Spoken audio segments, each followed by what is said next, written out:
बिस्मिल्लाहिर्रहमानिर्रहीम अस्सलाम वालेकुम रहमतुल्लाहि व बरकातुहू। सलामती रहमतें बरकतें हम सब पर रहें।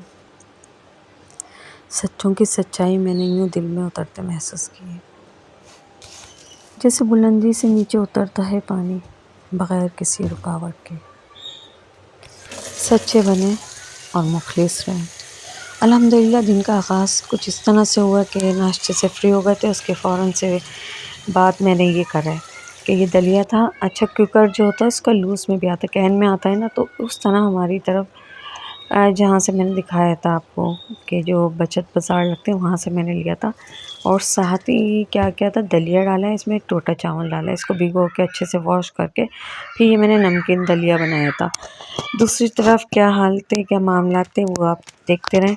और ये देखें जी, हवाएं इतनी तेज़ चल रही थी, बाज़ दफ़ा इतना हाफ्स हो रहा था, तो ये वाइट कलर का इस पे अलग ही मिट्टी नज़र आ रही थी। और दूसरा ये था कि गीले बर्तन रखे जाते हैं तो वो मिट्टी जम सी गई थी, यानी कि खाली कपड़े से साफ़ नहीं हो रही थी।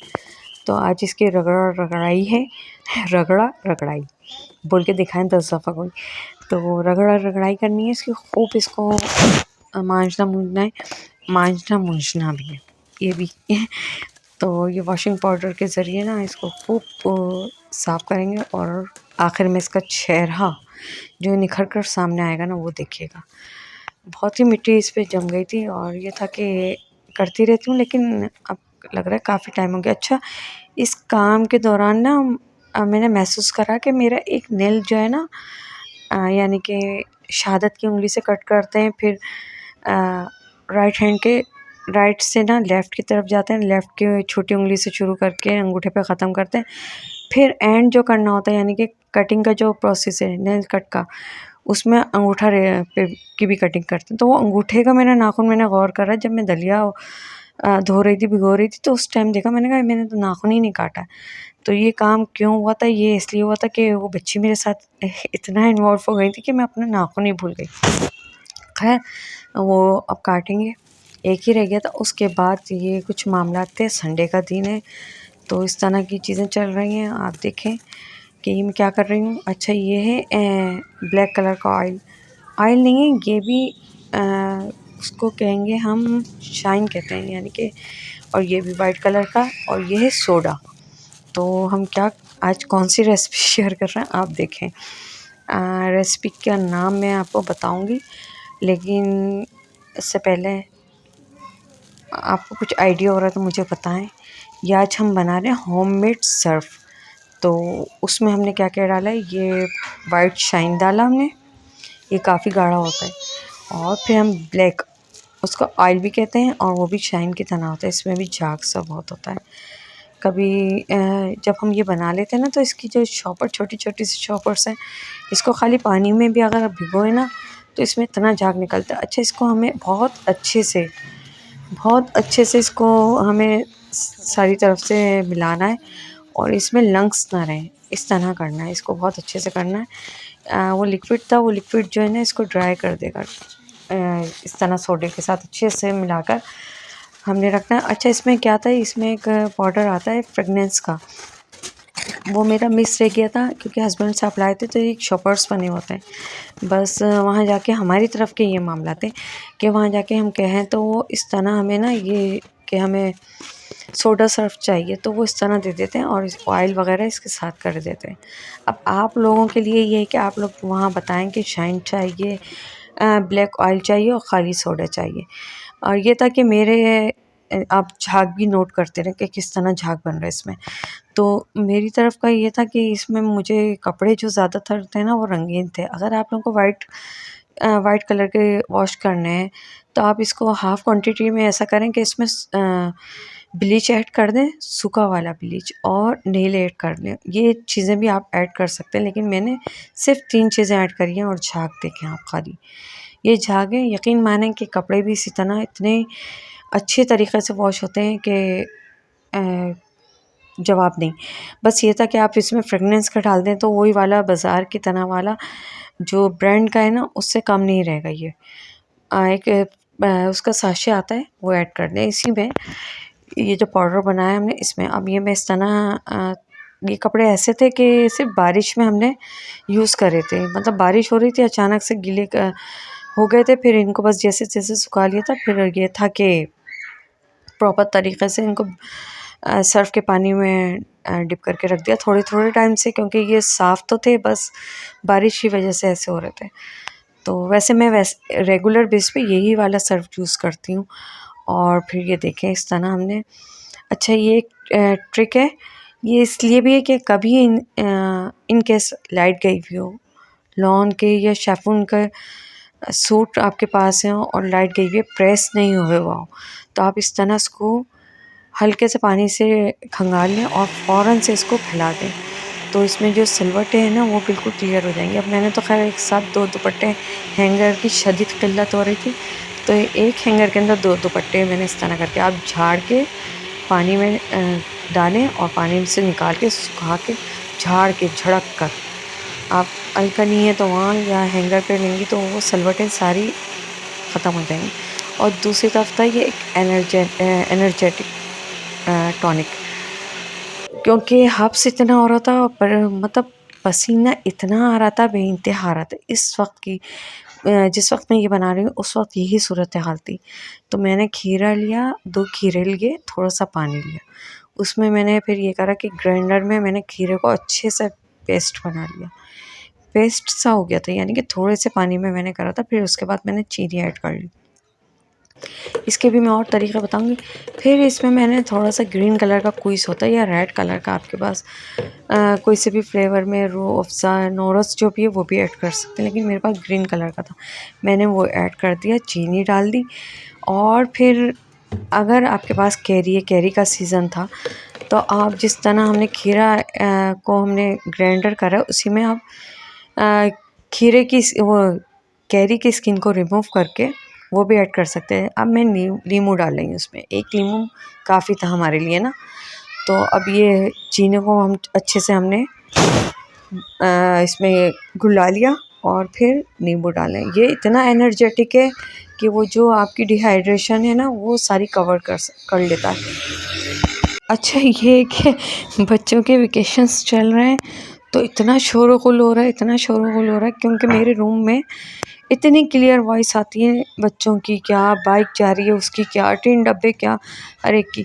और यकीन मानिए इसको ज़रूर ट्राई कीजिएगा, ख़ास तौर पे जब हब से गर्मी है शिद्दत की, या बच्चे हमारे स्कूल से आ रहे होते हैं तो बिल्कुल निढाल हो रहे होते हैं। ये एक ऐसा एनर्जेटिक ड्रिंक है कि उनको फ़ौरन से एक्टिव कर देगा, इस तरह का है। तो फिर ये देखें इसमें मैंने इसको खूब चिल करा, इसमें बर्फ़ डाल दी और फिर ये रेडी था।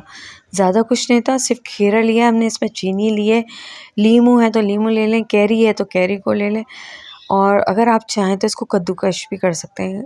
उस टाइम हमारे यहाँ लाइट थी, मैंने फ़ौरन से इसको ग्राइंड करा और ग्राइंड करते ही यकीन माने कि लाइट फ़ौरन से चली गई, ये हाल था।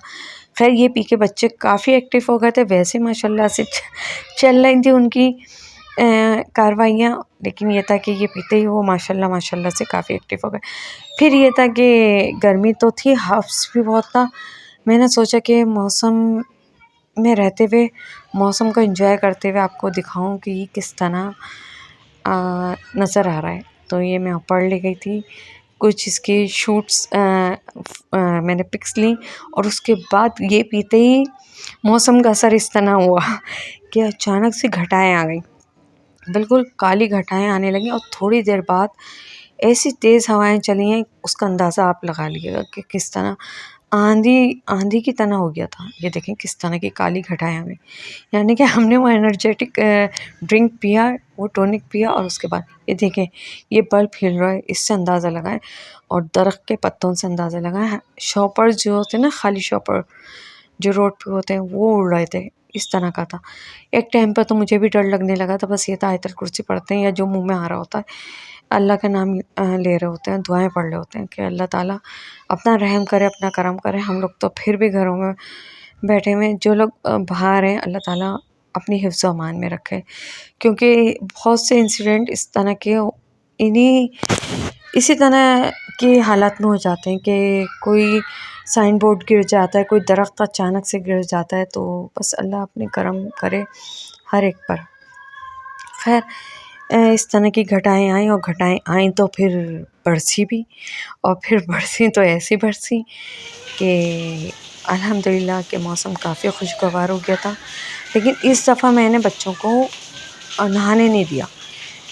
एक दफ़ा की बारिश में मैंने नहाने दिया था, आज नहीं नहाने दिया, क्योंकि फिर ना सिलन सिलन सी हो गई थी, और फिर बच्चों को कपड़े पहनाना और फिर ये करना, मैंने उनको बिठा दिया। मैंने सिर्फ दूर से देखकर एंजॉय करो, खुश हो जाओ दूर से देखकर।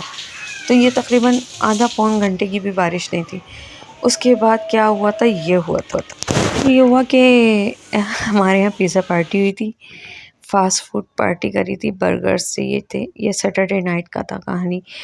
और फिर ये था कि उसमें से बच गए थे तो फिर फ्रीज़र कर दिया था। अब उसके बाद ये शाम की चाय तकरीबन 5 साढ़े 5 बजे हमारे यहाँ पी जा रही थी, तो उस टाइम पर मैंने ये बच्चों को 3 पीस ही थे। अब वो इन लोगों ने मैनेज करना था, ये किस तरह चारों ने खाना था। ख़ैर इसमें से मुझे भी इन्होंने खिलाया था अपने साथ, और फिर मैंने इस तरह रख दिया था कि ये ना नीचे से बेस लगे भी नहीं। और ये मैं बना रही थी शामी कबाब का मसाला, दाल वग़ैरह जो है, गोश्त, तो इसको दम पे रखा था। तो ये आप भी ऐसा कर सकते हैं, कोई ऐसी चीज़ जो फ्रीज़र्स या फ्रिज से निकाल के फ़ौरन आप इस पे रख दें कैप पे, ताकि इसकी स्टीम से ना ये भी गर्म हो जाए। ये भी एक टेक्निक है। तो यहाँ शामी कबाब की मैं रेसिपी ज़रूर आपसे शेयर करूँगी।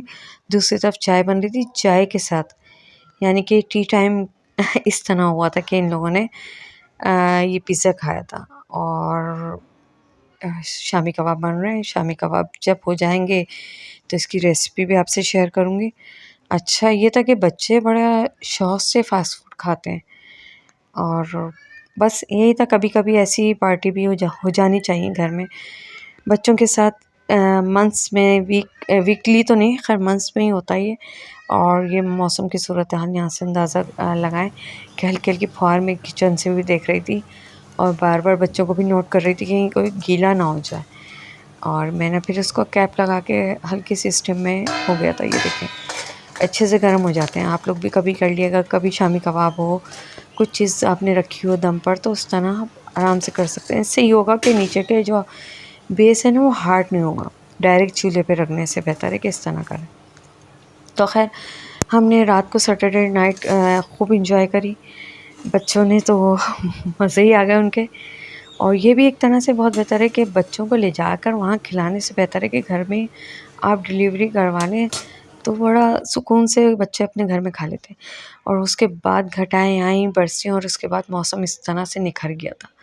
फिर यह था कि बच्चों से रहा नहीं गया, और फिर लाइट भी चली गई थी, चाय से भी फ्री हो गए थे। तो मैंने इनको ये कहा कि चलो थोड़ा सा नज़ारा ऊपर का कर लेते हैं। फिर हमने नज़ारा इस तरह करा, मौसम आसमान खुल गया था, सुभान अल्लाह। ये देखें, और बहुत खुशगवार मौसम था। वो जो हब्स की शिद्दत थी ना वो ख़त्म हो गई थी। यानी कि इस तरह बारिशें हो रही हैं, धूप आ रही है, घटाएँ आ रही हैं, और बारिश होती है, बरसती है, और थोड़ी देर में नॉर्मल मौसम, खुशगवार मौसम छोड़ के चली जाती हैं। तो ये हाल पे, और उसके बाद बच्चों ने क्या करा वो देखें आप। इसी तरह मामला चल रहे हैं, वेकेशंस इसी तरह गुजर रहे हैं, और चंद ही दिन रह गए एंड होने पे। अपनी गिले शिकवे भी बच्चों के चल रहे हैं कि कहीं नहीं गए। खैर इस तरह की एक्टिविटीज़ घर में दे रही हूँ, और ये यकीन माने ये मेरी शादी से पहले का रजिस्टर्ड है। इस पे कुछ तजवीज़, कुछ इस तरह की चीज़ें लिखी हुई थी, और ये अल्लाह अस्माए हुस्ना थे ये सारे ना, एक शैल से ये मोती निकल के आ रहे हैं। तो बच्चे को अस्सबूर नज़र नहीं आ रहा था, वो पढ़ लिखा हुआ, तो वो ये कह रहे हैं लास्ट का जो नाम है अल्लाह का अस्माए हुस्ना में ना, तो वो गौर से बड़े इंटरेस्टिंग लगी उसे ना, ये उसी के हिसाब से लगी थी। तो यहीं तक का था मेरा व्लॉग, और उम्मीद करती हूँ आपको अच्छा लगेगा। अच्छा लगे तो लाइक कीजिएगा, सब्सक्राइब कीजिएगा, कमेंट्स कीजिएगा, शेयर कीजिएगा, बेल आइकॉन को ज़रूर प्रेस कीजिएगा, और खुश रहें, फ्रेश रहें। कमेंट में मुझे ज़रूर बताया करें। एक मेहनत होती है, उस मेहनत का रिटर्न आपके कमेंट्स से, आपके लाइक से मिल जाता है। तो अपनी दुआ में याद रखिएगा। अल्लाह हाफिज़। अच्छा डूब गई थी पानी में।